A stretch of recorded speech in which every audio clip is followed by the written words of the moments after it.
माध्यमातून शेतकऱ्याला एक अंदाज देणार आहे. राज्यामध्ये काही शेतकऱ्याच्या आणखीन पेरणी नाही झालं, त्या शेतकऱ्यासाठी आनंदाची बातमी.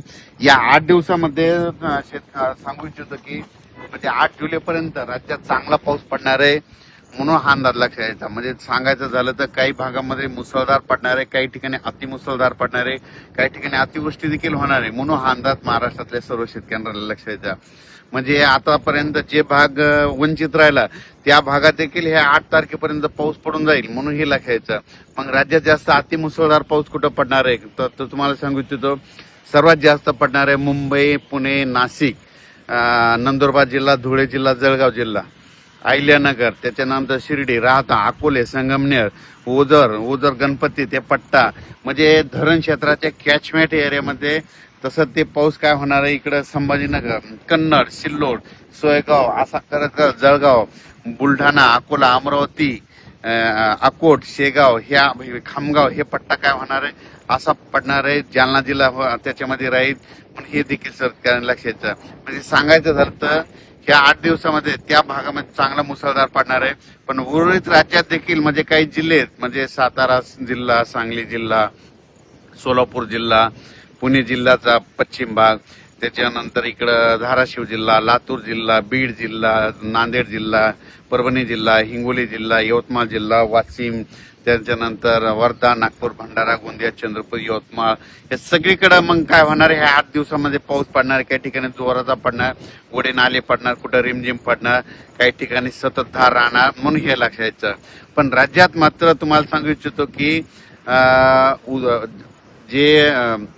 जी पाण्याची जी टंचाई वाटत शेतकऱ्याला, पाणी टंचाई होणार आहे, दुष्काळ पडणार आहे, ते तसं काय होणार नाही. तुम्हाला सांगू इच्छितो उत्तर महाराष्ट्रामध्ये जे धरणं येतात, तुम्हाला सांगतो उत्तर महाराष्ट्रामध्ये नंदुरबार जिल्हा, धुळे जिल्हा, नाशिक जिल्हा आणि त्याच्यानंतर अहिल्यानगर, जळगाव जिल्ह्याचे जे छोटे छोटे धरणं आहेत, या पावसामध्ये ते पाझर तलाव त्याच्यामध्ये भरून जातील, म्हणून हे लक्षात यायचं.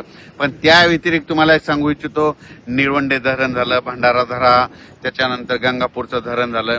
काय होणार आहे, इकडं उत्तर महाराष्ट्राकडे पाऊस पडणार आहे, गोदावरीला, नाशिककडे पूर येणार आहे, त्याच्यामुळे ते पाणी काय होणार आहे ह्या धरणामध्ये येणार आहे. ते धरणं जर भरले तर मग काय होतं, त्याच्या खालचे जे धरण आहेत, मग जायकवाडी धरण हे, मग त्या धरणाचं पाणी त्याच्यात सोडतं, म्हणून शेतकऱ्यासाठी आनंदाची बातमीमध्ये पिण्याचा प्रश्न त्या पट्ट्यातला मिटू शकतो, म्हणून हे लक्षात. पुन्हा कोकणपट्टीचं एक सांगायचं झालं तर उजनी धरणाबाबत शेतकऱ्याचे फोन आले, कोयना धरणाबाबत आले, तर त्या भागात देखील काय होणार, कोकणपट्टी ह्या 8 दिवसामध्ये कोकणपट्टीकडे म्हणजे रत्नागिरीपासून ते इकडे मुंबईपर्यंत, पालघरपर्यंत मुसळधार, अतिमुसळधार पाऊस पडणार आहे. कोकणपट्टी, घाटमाता, महाबळेश्वर, त्या पुणे त्या परिसरामध्ये. मग त्याच्यामुळे काय होणार आहे, जे कोयना धरणाचा जे कॅचमेंट एरिया पाऊस पडण्याचा, त्या एरियात पाणी पडणार आहे आणि कोयना धरणाला लगेच पाणी येणार आहे.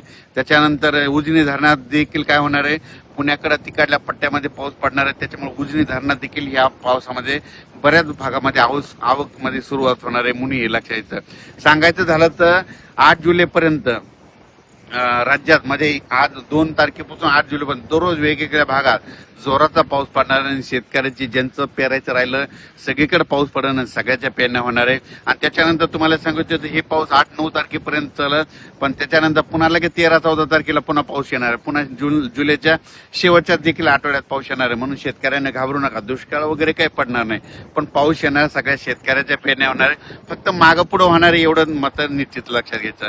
जमिनीमध्ये ईद बोला असेल तर शेतकऱ्याने पेरणी करायला काही हरकत नाही. आम्ही देखील पेरणी केल्याच्या नंतर बघा सारखा दररोजच पाऊस आहे आणि आमचं सोयाबीन आता उगून निघलं. आणि पण मुंबईकरांना आणि नाशिक जिल्ह्यातल्या मुंबईकरांच्या, नाशिक जिल्ह्याच्या जनतेला एक माझं एक आव्हान आहे, हे 8 दिवस जरा सतर्क करा. काय करा, उघडे नाले ज्यांचे घर नाल्याच्या बाजूला, वड्याच्या बाजूला असेल तर तुम्ही जरा काळजी घ्या.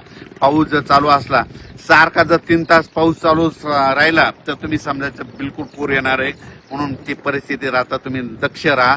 कारण की मुंबईमध्ये खूप अतिमुसळधार पाऊस पडणार आहे. मुंबईपेक्षा जास्त नाशिकच्या म्हणजे दिंडोरी आणि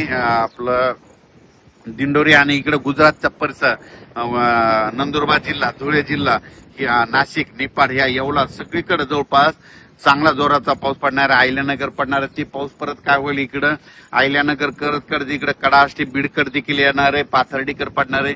तिकडं जर पडलं तर परत तिकडं एका दिवस त्या नदीला पाथर्डीच्या तिकडल्या देखील पूर येऊ शकतो.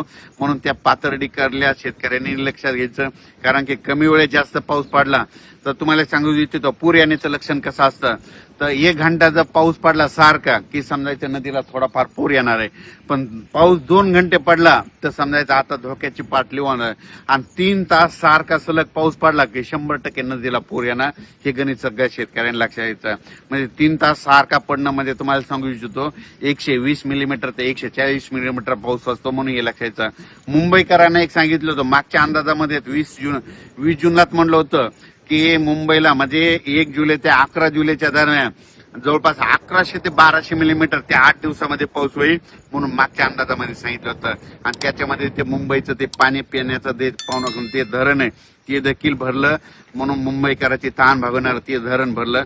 पण त्याच्या व्यतिरिक्त आता इगतपुरी त्या उत्तर महाराष्ट्राकडे पाऊस पडणार आहे. त्याच्यामुळे बऱ्याच कॅचमेट एरियात त्या धरणाला पाणी येणार आहे. म्हणून ही सर्वप्रथम आनंदाची बातमी.